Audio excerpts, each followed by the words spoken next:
Welcome to the case for microlearning for safety. It's all about advancing a culture of prevention. First, let me highlight some points from the Bernsen Deloitte Meet the Modern Learner infographic.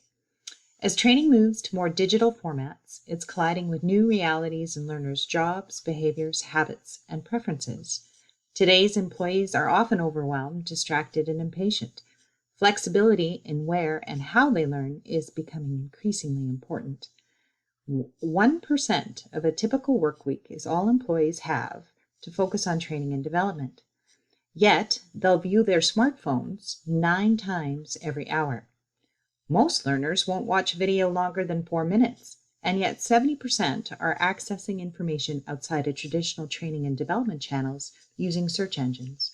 Microlearning is training that is short and focused on 1 or 2 objectives lasting between 30 seconds and 10 minutes. Many people associate it with video, but other examples include games, self-paced e-learning, blogs, job aids, podcasts, infographics, messaging, and other visuals like PowerPoint.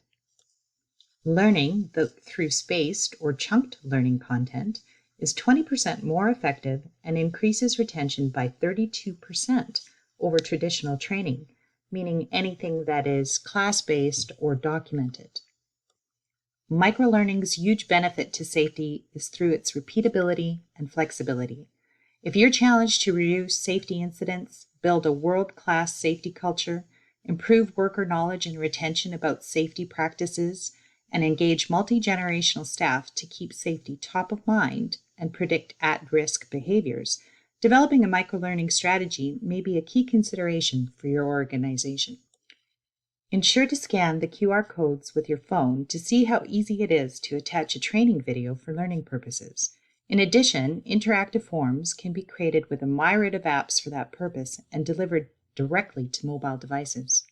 A quick case study. Walmart, with 150 distribution centers and over 75,000 associates, was able to reduce recordable safety incidents by 54%, increase voluntary participation in learning by 91%, and increase knowledge on safety topics by 15% through microlearning.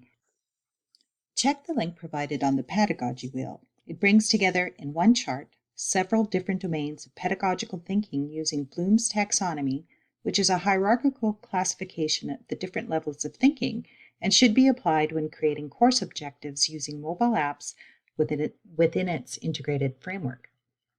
If you have questions on microlearning and how to create a strategic approach to integrating this effective training for safety within your organization, please feel free to contact me.